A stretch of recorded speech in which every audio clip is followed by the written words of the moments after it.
warahmatullahi wabarakatuh. Bagaimana kabarnya hari ini anak-anak? Mudah-mudahan selalu dalam keadaan sehat walafiat dan tentunya selalu semangat untuk terus belajar. Karena ketika kita berhenti belajar, maka tentu kita akan digilas oleh perubahan. Anak-anak, hari ini kita akan belajar banyak hal. Kita hari ini akan belajar tentang apa? Saksikan video ini sampai selesai. Nah, anak-anak, sebelum pembelajaran dimulai, mari diingatkan, tolong disiapkan alat tulisnya terlebih dahulu, karena tentunya selama menyimak video ini, ada banyak hal yang harus kalian catat. Dan kita awali kegiatan pembelajaran hari ini dengan berdoa terlebih dahulu. Berdoa di dalam hati, dipersilahkan. Selesai.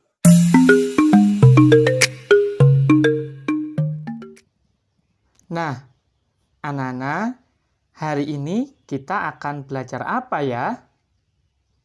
Iya betul, kita hari ini akan belajar tema 1, subtema 1, pembelajaran 1, yaitu tentang selamatkan makhluk hidup. Apa ya tujuan pembelajaran hari ini? Ada 4 ya tujuan pembelajarannya. Yang pertama, setelah membaca teks tentang perkembangbiakan jagung, peserta didik mampu menemukan ide pokok dan informasi penting serta menyajikannya dalam bentuk diagram. Yang kedua, setelah mengamati bunga, peserta didik mampu mengidentifikasi perkembangbiakan generatif melalui gambar yang disediakan dan manfaatnya dengan benar. Lalu yang ketiga, peserta didik mampu melaporkan perkembangbiakan generatif melalui tabel dan manfaatnya dengan benar. Dan yang terakhir, yaitu yang keempat, setelah membaca teks tentang ASEAN dan kehidupan sosial budayanya, peserta didik mampu menentukan kehidupan sosial budaya dari 2 negara ASEAN terkait kondisi geografisnya dengan benar.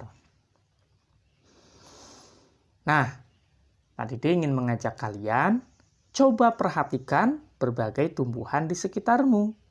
Apa ya kira-kira manfaat tumbuhan bagi kehidupan? Yuk kita cari tahu bersama. Nah, jawabannya ada pada gambar ini nih anak-anak. Ayo coba kita amati gambar berikut ini dengan cermat ya. Di situ ada gambar apa ya?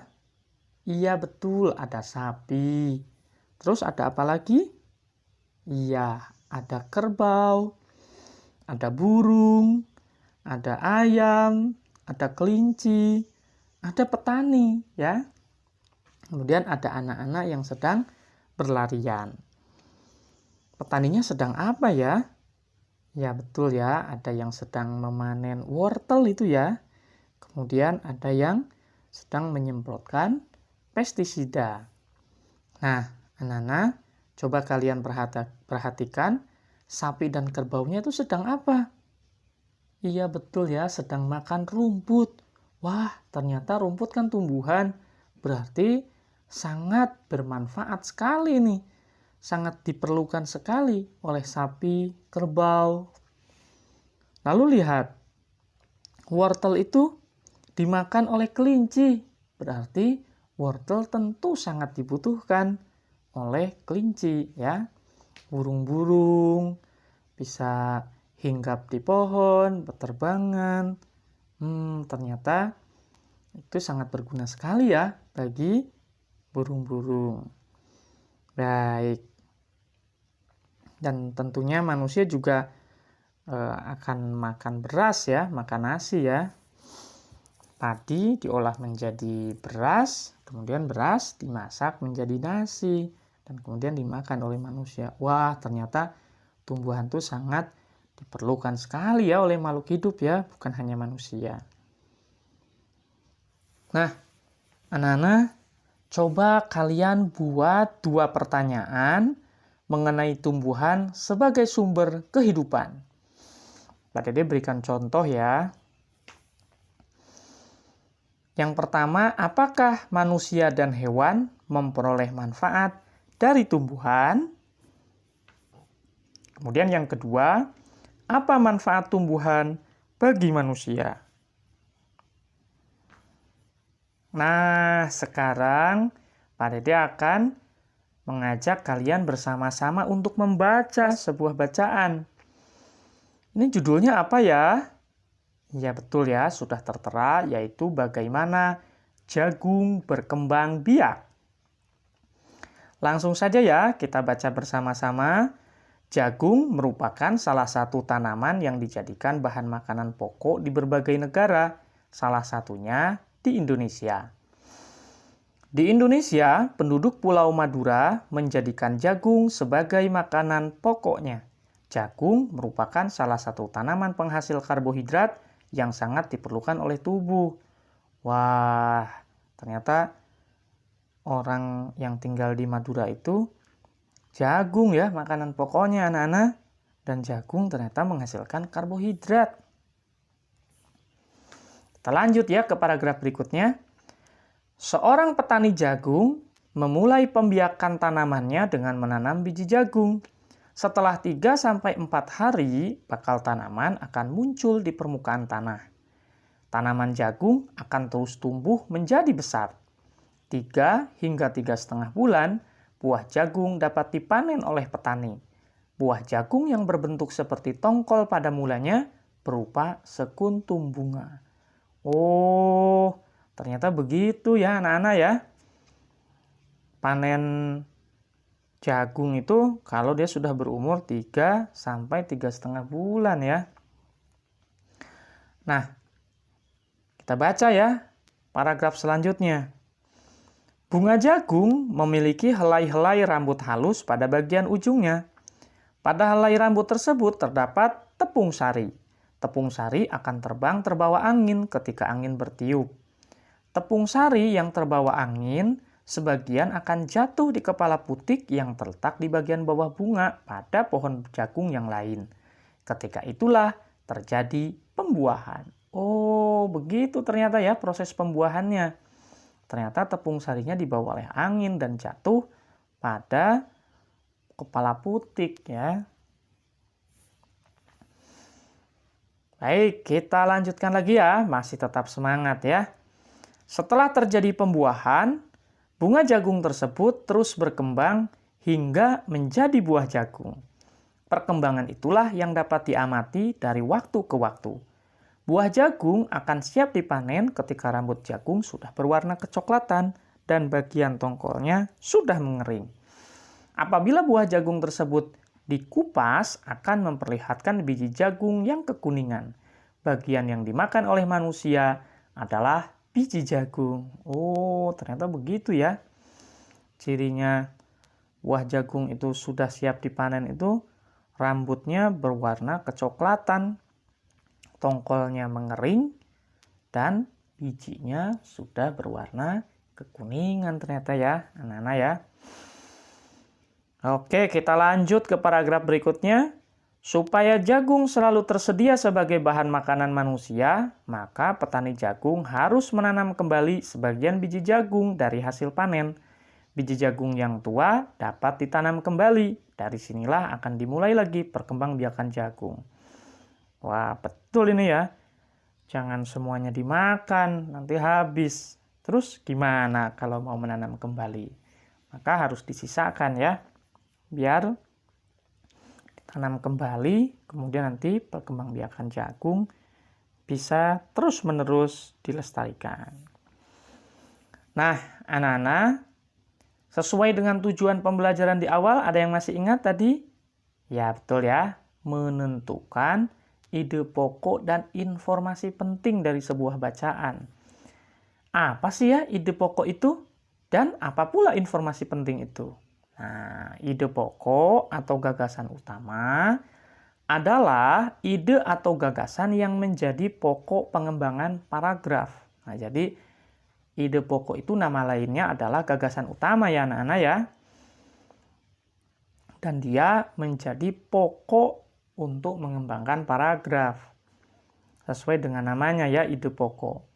Nah, biasanya ide pokok atau gagasan utama itu berada pada kalimat utama suatu paragraf. Jadi kalau kita ingin menemukan ide pokok, maka yang pertama tentu cari kalimat utamanya dulu. Nah, di dalam kalimat utama itulah pasti terdapat ide pokok. Nah, kalimat utama suatu paragraf itu letaknya di mana? Nah, ini nih yang harus kita ketahui ya. Kalimat utama satu paragraf itu bisa ada di bagian awal. Nah, itu namanya paragraf deduktif ya. Bisa juga kalimat utama itu ada di bagian terakhir paragraf. Nah, ini disebut dengan paragraf induktif. Atau bisa jadi dia tersebar dalam satu paragraf ya. Ini namanya paragraf campuran ya.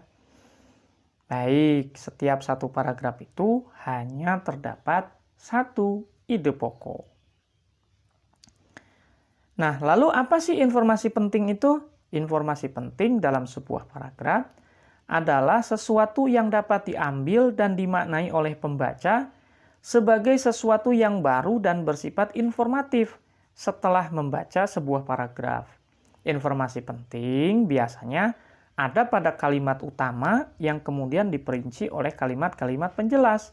Jadi informasi penting itu bisa ada dalam kalimat utama dan juga ada di dalam kalimat-kalimat penjelasnya. Baik, sekarang karena kalian sudah memahami apa itu ide pokok dan apa itu informasi penting, saatnya coba kita mengaplikasikan ya, menerapkan pengetahuan yang sudah kita miliki.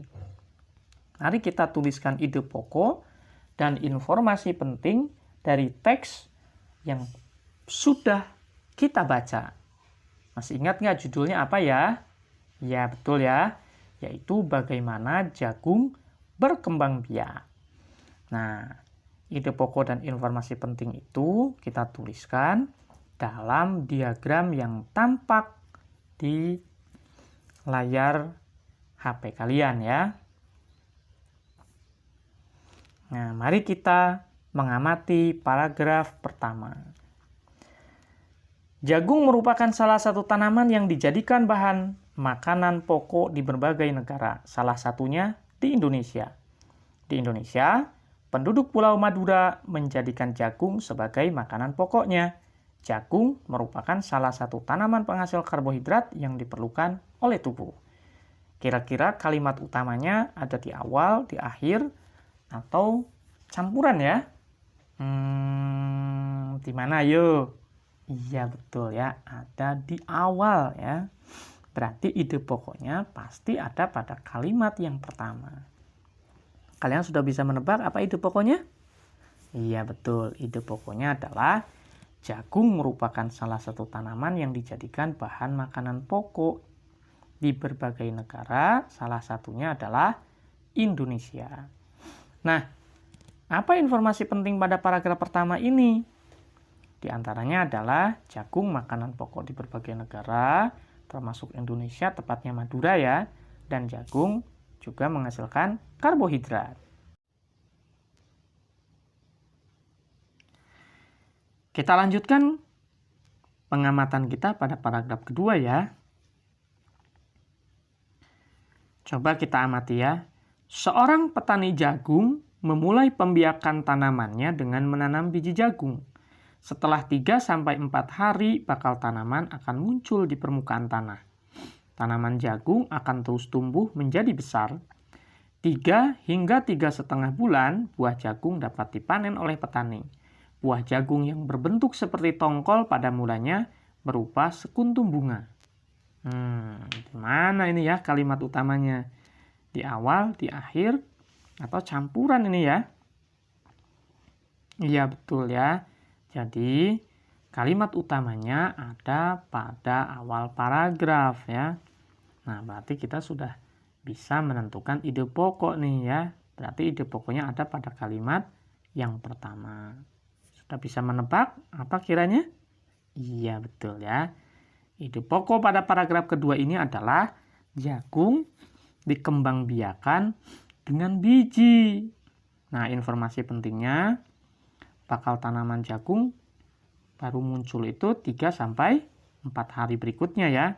Kemudian panen jagung itu setelah 3 hingga 3,5 bulan. Oke, kita lanjutkan pengamatan kita pada paragraf yang ketiga. Tetap semangat ya anak-anak ya. Bunga jagung memiliki helai-helai rambut halus pada bagian ujungnya. Pada helai rambut tersebut terdapat tepung sari. Tepung sari akan terbang terbawa angin ketika angin bertiup. Tepung sari yang terbawa angin sebagian akan jatuh di kepala putik yang terletak di bagian bawah bunga pada pohon jagung yang lain. Ketika itulah terjadi pembuahan. Nah, ini kalimat utamanya ada di awal, di akhir, atau campuran ini anak-anak. Yang benar yang mana ini? Iya betul ya, ada di bagian akhir ya. Dan ide pokoknya adalah pembuahan pada jagung terjadi ketika serbuk sari jatuh di kepala putik. Adapun informasi pentingnya pada paragraf 3 ini adalah bunga jagung memiliki helai-helai rambut yang halus ya, yang mengandung tepung sari. Jatuhnya tepung sari di kepala putik itu dibantu oleh angin. Nah, kita lanjutkan pengamatan kita pada paragraf yang keempat ya anak-anak ya. Oke, setelah terjadi pembuahan, bunga jagung tersebut terus berkembang hingga menjadi buah jagung. Perkembangan itulah yang dapat diamati dari waktu ke waktu. Buah jagung akan siap dipanen ketika rambut jagung sudah berwarna kecoklatan dan bagian tongkolnya sudah mengering. Apabila buah jagung tersebut dikupas, akan memperlihatkan biji jagung yang kekuningan. Bagian yang dimakan oleh manusia adalah biji jagung. Nah, ini kalimat utamanya ada di awal, di akhir, atau campuran. Ayo. Betul ya, bahwa pada paragraf keempat ini kalimat utamanya ada pada awal kalimat. Jadi kita sudah bisa menebak apa itu ide pokoknya. Ide pokok pada paragraf keempat adalah bunga yang sudah mengalami pembuahan akan terus tumbuh dan berkembang menjadi jagung ya. Adapun informasi penting pada paragraf keempat ini adalah bunga yang dibuahi akan menjadi buah jagung. Kemudian jagung siap panen ketika rambut jagung berwarna kecoklatan, tongkolnya mengering, dan bijinya kekuningan. Oke, kita lanjutkan. Supaya jagung selalu tersedia sebagai bahan makanan manusia, maka petani jagung harus menanam kembali sebagian biji jagung dari hasil panen. Biji jagung yang tua dapat ditanam kembali. Dari sinilah akan dimulai lagi perkembangbiakan jagung. Nah, ide pokok pada paragraf kelima ini tersebar ya dalam seluruh kalimat. Yaitu biji jagung yang sudah tua bisa ditanam kembali dan akan tumbuh menjadi jagung. Nah, informasi pentingnya pada paragraf kelima ini adalah biji jagung yang tua dapat ditanam kembali.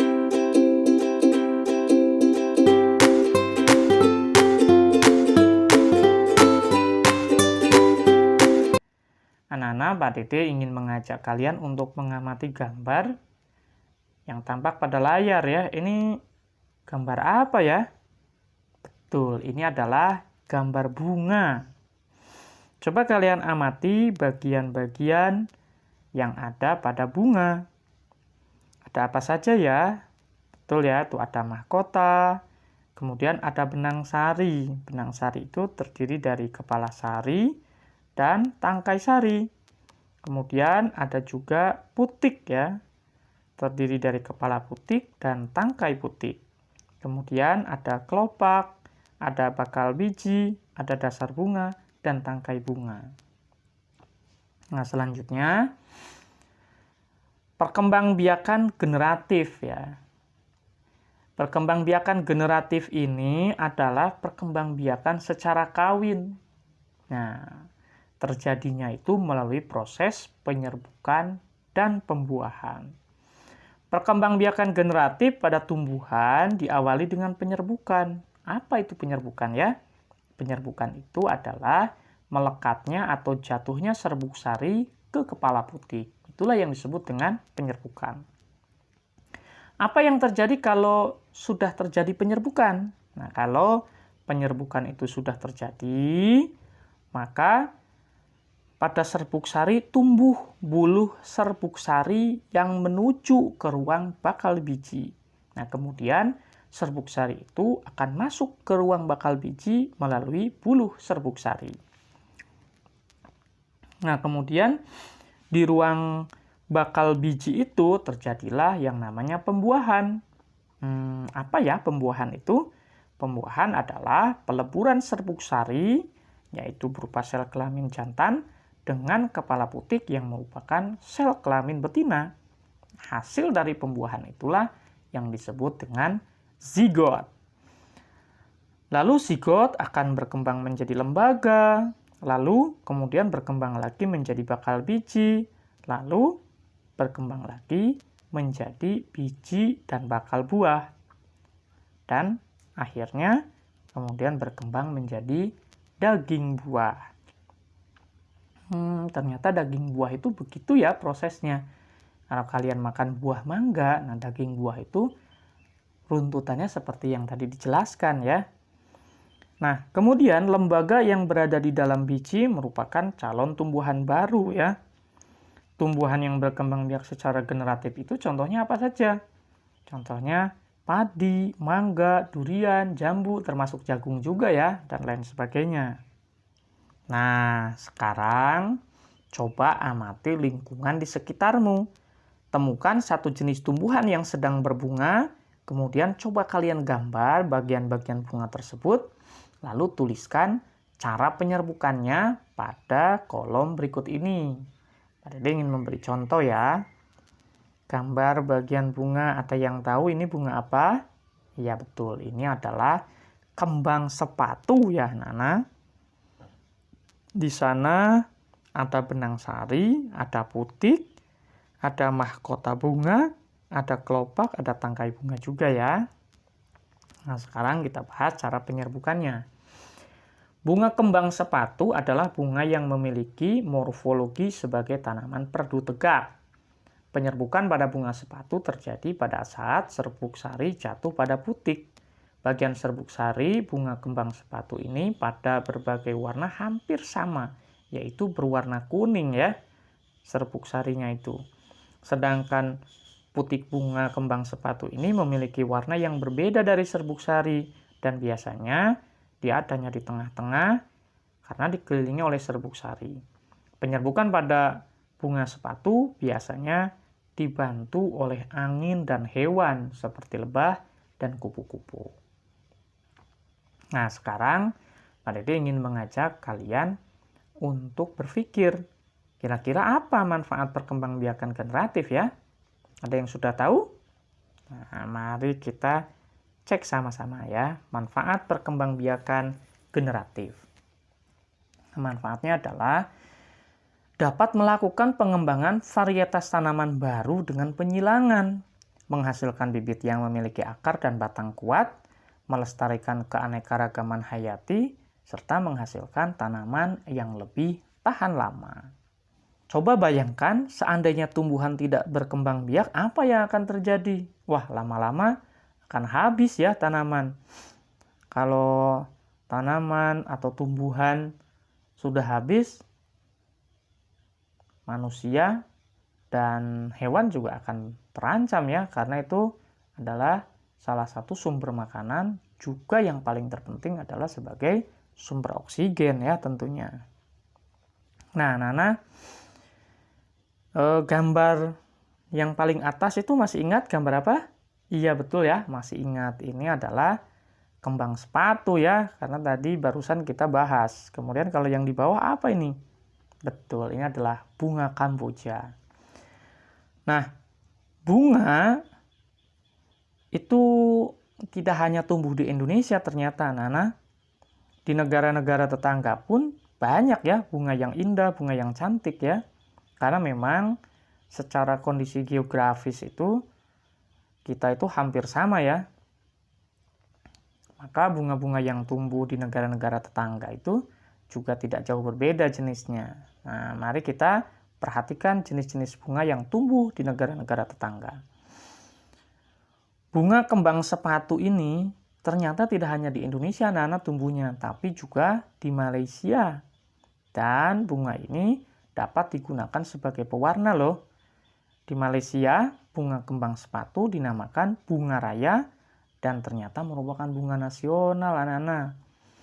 Nah, kemudian bunga Kamboja ya. Ada yang pernah melihat bunga Kamboja? Ya, biasanya sering digunakan dalam perlengkapan tari di Bali ya. Dorcampa itu adalah sebutan lain dari bunga Kamboja. Selain bisa ditemukan di Indonesia juga bisa ditemukan di Laos anak-anak. Di negara tersebut bunga ini digunakan untuk dekorasi upacara keagamaan dan penyambutan tamu. Nah, coba kalian perhatikan. Ini ada sebuah peta ya. Ini peta di mana ini? Ya betul, ini kawasan Asia Tenggara ya.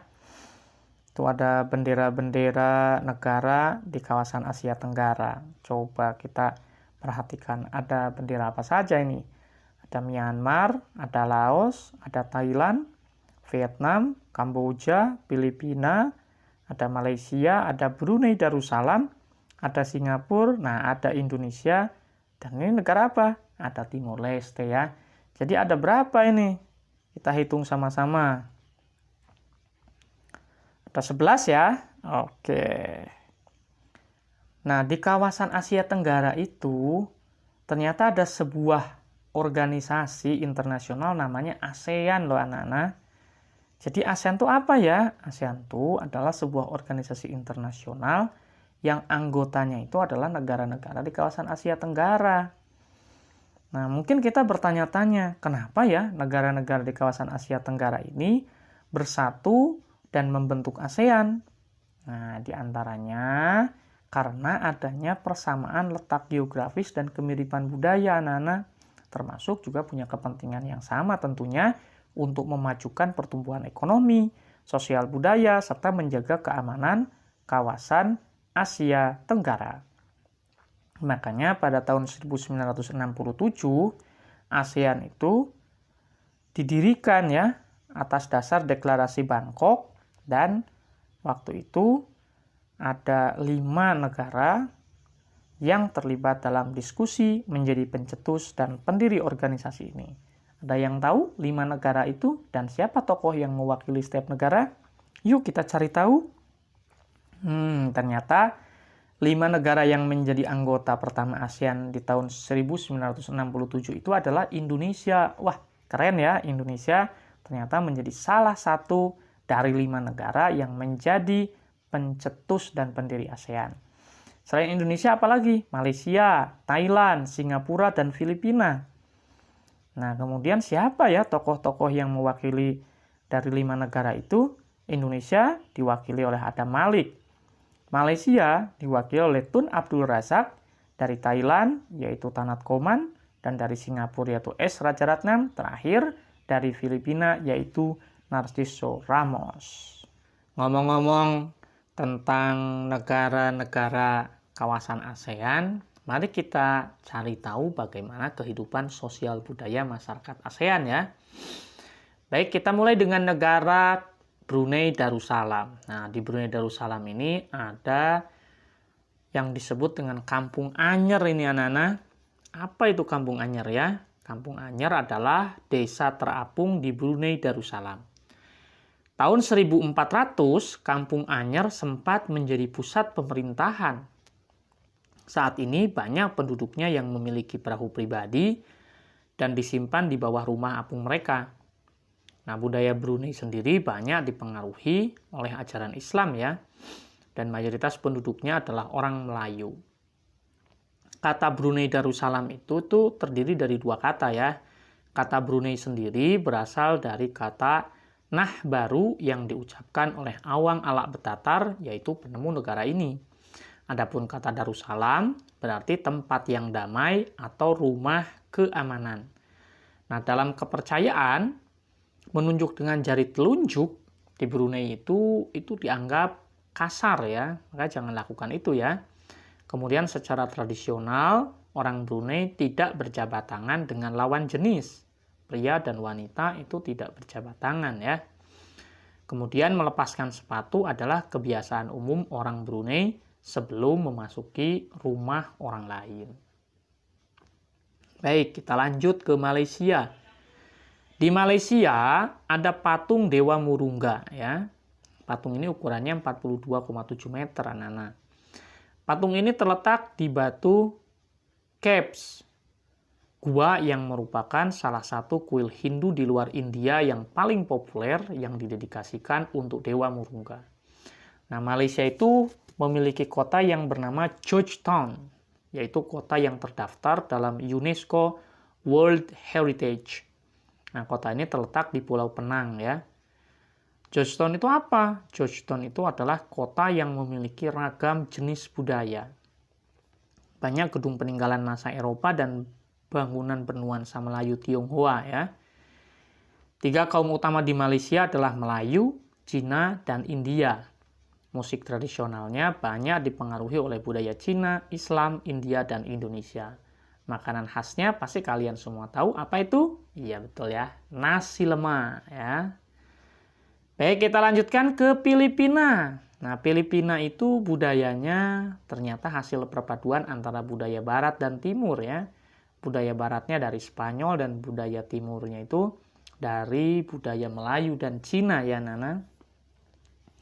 Kemudian bahasa Filipina itu bahasa nasionalnya adalah bahasa Inggris ya, dan ini digunakan sebagai pengantar untuk urusan perdagangan atau pergaulan. Dan di sana itu ada 8 dialek utama yang digunakan dalam keseharian untuk berbicara ya, Nana. Ada Tagalog, ada Cebuano, ada Ilocano, Hiligaynon atau Ilonggo, Bicol, Waray, Pampanga, dan Pangasinense.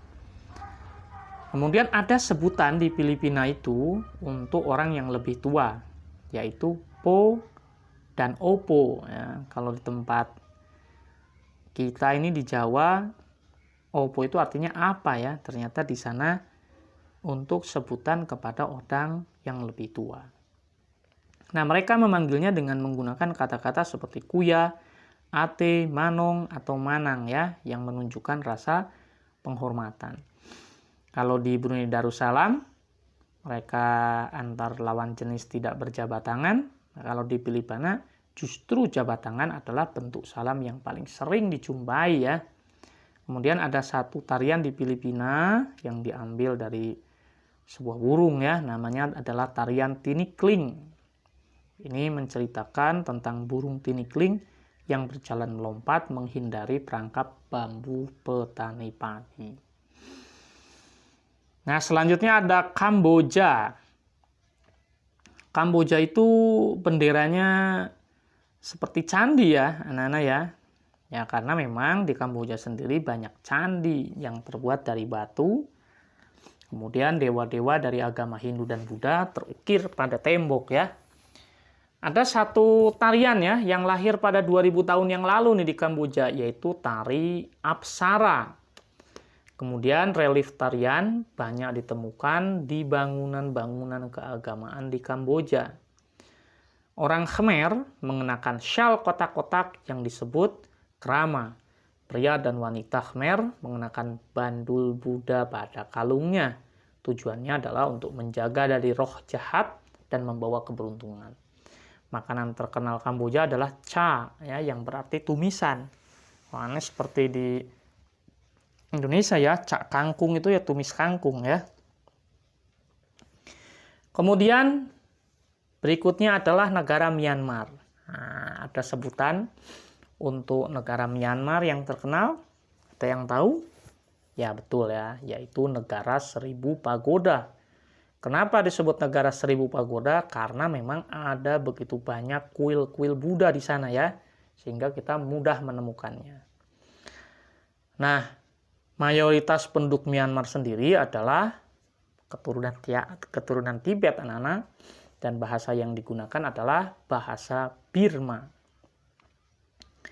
Pakaian tradisionalnya ada yang mirip ya dengan pakaian di Indonesia, yaitu sarung ya. Dan di Myanmar sendiri disebut dengan longyi. Walaupun ada kesamaan tapi ada perbedaannya juga ini ya. Kalau di Myanmar, sarung itu berupa kain yang membelit bagian tubuh itu mulai dari perut hingga betis ya. Longyi yang berbahan kain katun bukan saja dikenakan pria dewasa, namun juga anak-anak dan wanita ya. Nah, kemudian berikutnya Vietnam. Wah, ini ada gambar apa ini di bawah bendera Vietnam ya? Ini seperti sedang bermain. Betul, ini adalah permainan tradisional anak-anak di Vietnam ya, yaitu permainan menangkap jangkrik dengan mata tertutup. Jadi seperti tampak pada gambar, ada satu anak yang berada di tengah lingkaran lalu matanya ditutup kain. Nah, lalu anak yang ditutup kain ini dia harus menangkap salah satu teman dan menebak namanya ya. Wah, kayaknya seru juga ini permainannya ya. Nah, ada satu baju khas di Vietnam namanya Ao Sai ya. Kemudian topi caping pun banyak itu ditemui di sana. Orang Vietnam itu gemar duduk di dingklik ya, kursi yang sangat pendek. Biasanya kursi dingklik ini bukan hanya untuk makan, tapi juga ketika mereka ngobrol pun senang sambil duduk di atas dingklik itu ya. Mayoritas orang Vietnam memiliki nama keluarga Nguyen ya. Hal ini disebabkan karena dinasti Nguyen itu berkuasa mulai 1803 sampai 1945 dan merupakan dinasti terakhir di Vietnam. Lanjut berikutnya yaitu Laos. Nama Laos berhubungan dengan penemunya. Siapa ini penemu Laos? Ai Lao ya. Orang Laos terkenal kesabaran dan kesederhanaannya. Hal ini terkait dengan ajaran agama Buddha yang banyak dianut masyarakatnya. Dan ada satu olahraga tradisional seperti olahraga bola voli namanya Katao. Cuma memang menggunakan kaki untuk menangkap dan memukul bola ya. Bola terbuat dari anyaman bambu. Wah, mungkin kalau di kita seperti sepak takraw ya anak-anak ya. Kemudian tahun baru di Laos itu disebut dengan Bun Pimai ya. Semua penduduk membersihkan rumah, mengenakan pakaian baru dan mencuci patung-patung Buddha. Makanan utama bangsa Laos adalah nasi atau beras ketan yang dimakan dengan tangan langsung. Orang Laos menyebut dirinya Luk Khao Niao ya, yang artinya anak turun nasi ketan.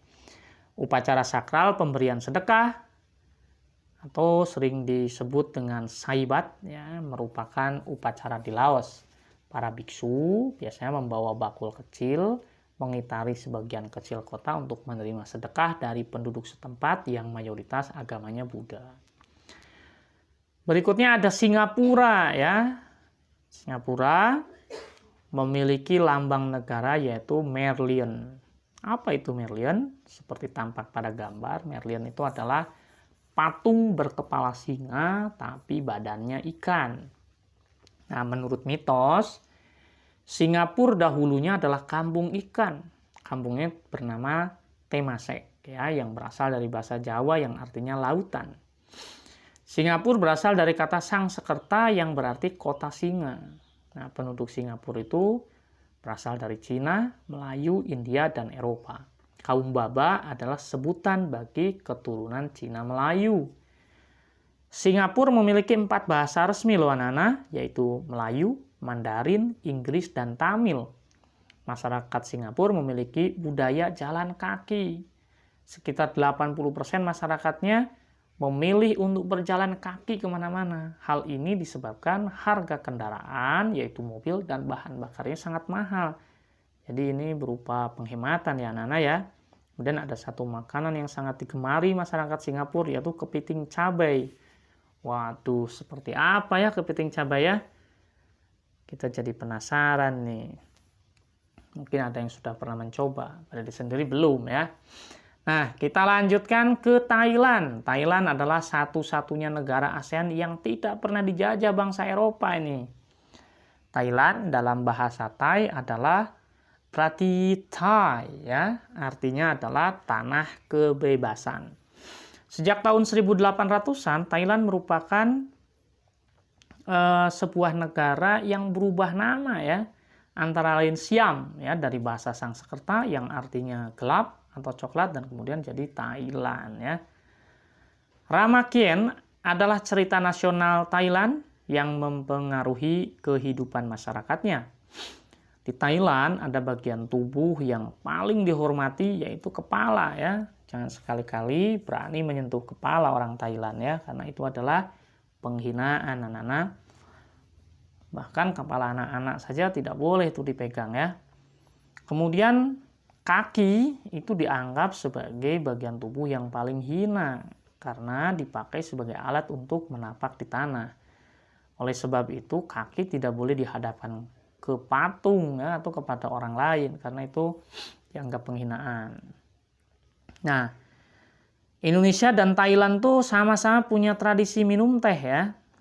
Kalau di beberapa daerah Indonesia itu kebiasaan minum teh dilakukan secara turun-temurun ya.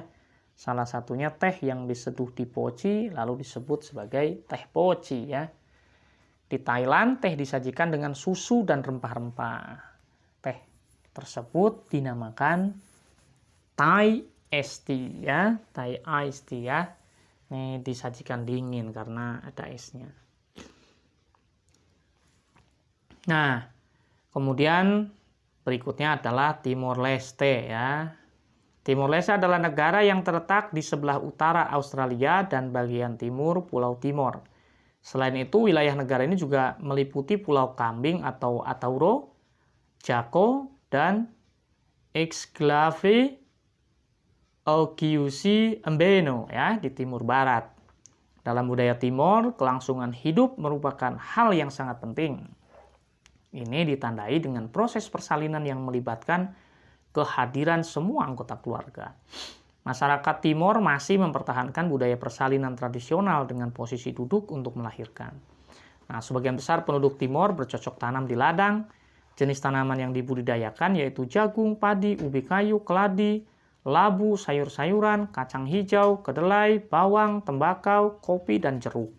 Selain bercocok tanam, masyarakat Timor juga beternak sapi, kerbau, kuda, kambing, dan unggas ya. Masyarakat yang berada di wilayah pesisir bekerja sebagai nelayan. Mereka menangkap ikan-ikan kecil, kerang, dan teripang. Selain hasil alam, masyarakat Timor juga membuat kerajinan tangan tenun ikat dan anyaman keranjang. Mereka juga membuat ukiran pada tiang-tiang rumah, kulit kerbau, tanduk kerbau, tempurung kelapa, dan bambu. Nah, selanjutnya Indonesia ya Nana. Indonesia merupakan negara kepulauan yang dihuni oleh beragam suku bangsa dengan budayanya masing-masing. Dan ada satu suku terbesar di Indonesia, yaitu suku Jawa. Dan agama yang paling banyak dianut oleh masyarakat Indonesia adalah agama Islam.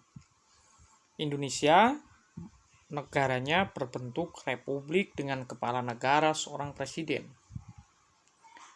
Indonesia pernah dijajah oleh Portugis, Belanda, dan Jepang ya Nana. Nah, adapun salah satu olahraga tradisional Indonesia adalah pencaksilat ya, dan bunga melati putih merupakan salah satu dari 3 bunga nasional Indonesia. Kemudian di Indonesia juga ada kebiasaan minum teh.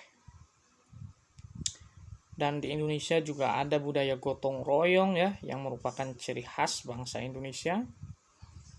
Kemudian juga memiliki tarian dan kesenian yang sudah dikenal masyarakat dunia seperti tari saman dari Aceh dan tari kecak dari Bali ya. Kesenian yang terkenal antara lain adalah wayang dan reog ponorogo. Nah, Nana, kondisi geografis Asia Tenggara itu berada di antara 3 perairan ya, yaitu Samudra Hindia dan Teluk Benggala di bagian barat. Kemudian di bagian utaranya ada Laut Cina Selatan, dan di timur ada Samudra Pasifik ya. Wilayah Asia Tenggara itu dibagi menjadi 2 daratan. Yang pertama daratan berbentuk semenanjung, di antaranya adalah Myanmar, Thailand, Laos, Kamboja, Vietnam, dan wilayah Malaysia bagian barat. Kemudian yang kedua daratan berbentuk gugusan kepulauan, yaitu Filipina, Indonesia, wilayah Malaysia bagian timur, Singapura, dan Brunei Darussalam. Wah, tidak terasa Nana, kita sudah sampai di penghujung materi. Kini saatnya Pak Didi mengajak kalian untuk melakukan refleksi ya, renungan. Kira-kira apa saja yang telah kita pelajari hari ini dan apa pula manfaatnya. Yo, ada yang masih ingat? Ya, betul ya. Tadi kita sudah belajar bagaimana mengidentifikasi ide pokok dan informasi penting ya. Dan kita juga sudah mampu menuliskan ke dalam diagram ya, ide pokok dan informasi penting itu. Selanjutnya kita juga sudah belajar ya tentang bagian-bagian bunga. Lalu kemudian kita juga sudah belajar tentang perkembangbiakan tumbuhan secara generatif. Kalau kita membuat laporan ya terhadap hasil pengamatan tentang tumbuhan yang ada di sekeliling kita dengan cara perkembangbiakannya. Selanjutnya di akhir tadi kita sudah belajar tentang negara ASEAN beserta kehidupan sosial budayanya ya. Mungkin di antara kalian ada yang sudah pernah berkunjung ya ke negara-negara lain di luar negara Indonesia yang masih kawasan Asia Tenggara ya. Tapi kalaupun ada yang belum berkunjung, setidaknya sudah mendapatkan gambaran tentang kehidupan sosial budayanya. Nah, anak-anak, tentu apa yang kita pelajari ini sangat bermanfaat ya, terkait dengan mengidentifikasi ide pokok, sehingga kita bisa tahu ya apa ide pokoknya dalam paragraf tersebut beserta informasi-informasi penting yang terkandung di dalamnya. Juga kita jadi tahu ya apa itu perkembangbiakan generatif pada tumbuhan, sekaligus kita juga jadi lebih mengenal bagian-bagian bunga. Dan terakhir kita jadi memiliki wawasan yang cukup luas ya bagi yang belum pernah berkunjung ke negara-negara ASEAN, kan mendapatkan gambaran ya walaupun belum berkunjung ke sana. Nah, itu tentu ilmu yang sangat bermanfaat bagi kita semuanya.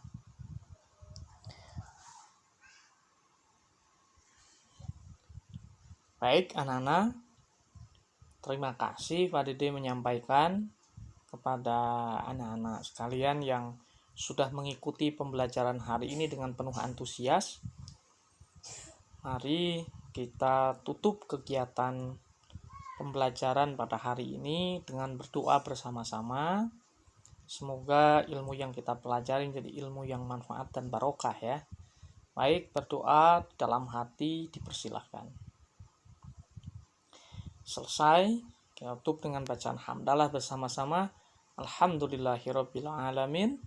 Assalamualaikum warahmatullahi wabarakatuh.